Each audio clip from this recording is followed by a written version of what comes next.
Cécile Untermeyer.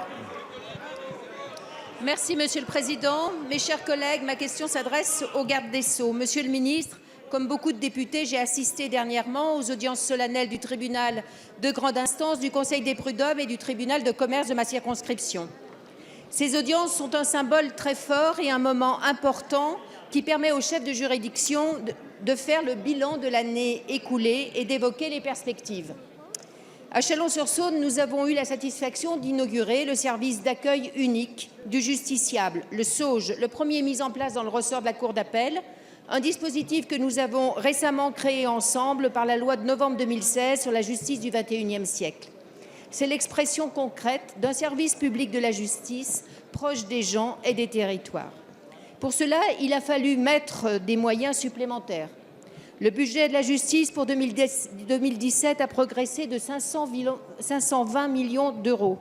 Ce budget a été adopté à l'unanimité et 600 emplois ont été créés pour soutenir les personnels des tribunaux, de la pénitentiaire et améliorer la sécurité en prison.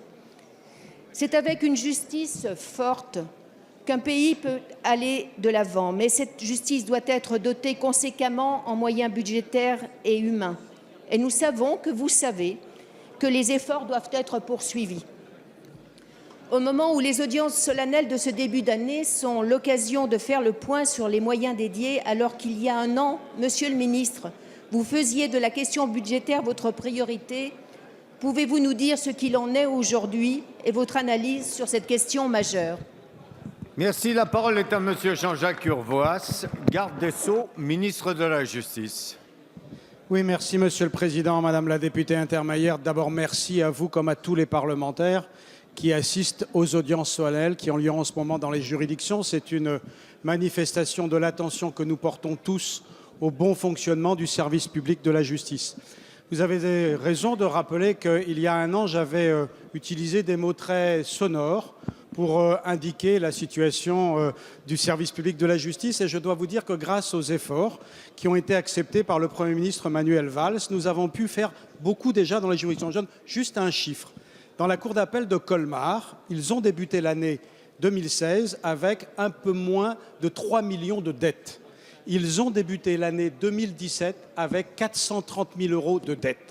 Ce n'est pas encore suffisant, mais c'est considérable. Mais vous avez tous participé aux audiences solennelles et vous avez entendu qu'il manque des postes de magistrats. Personne ne peut le contester. Il manque aujourd'hui 474 postes de magistrats et 800 postes de greffiers. Et pourtant, dans tous les budgets que vous avez votés, Madame la députée, et je vous en remercie, depuis 2012, nous avons massivement créé les postes. Sur le quinquennat, nous aurons créé près de 1000 postes de magistrats supplémentaires à ceux qui avaient été créés dans la législature précédente. Et en termes de greffiers, je cherche le chiffre exact, nous avons créé 1632 greffiers supplémentaires par rapport à la présente législature. Simplement, il faut du temps pour former ces personnels. Ils vont venir en juridiction. Pour ce qui est du fonctionnement, le budget que vous avez voté, qui est la plus grosse progression depuis la législature, va nous permettre d'augmenter le budget de fonctionnement des juridictions de 10% et de 28% le budget d'immobilier, ce qui veut dire que nous allons conduire 400 opérations immobilières dans tout le pays. C'est cela un bon fonctionnement d'un service public qui répond à la demande de nos concitoyens. Merci, Monsieur le garde des Sceaux. La séance des questions au gouvernement est terminée. La séance est suspendue.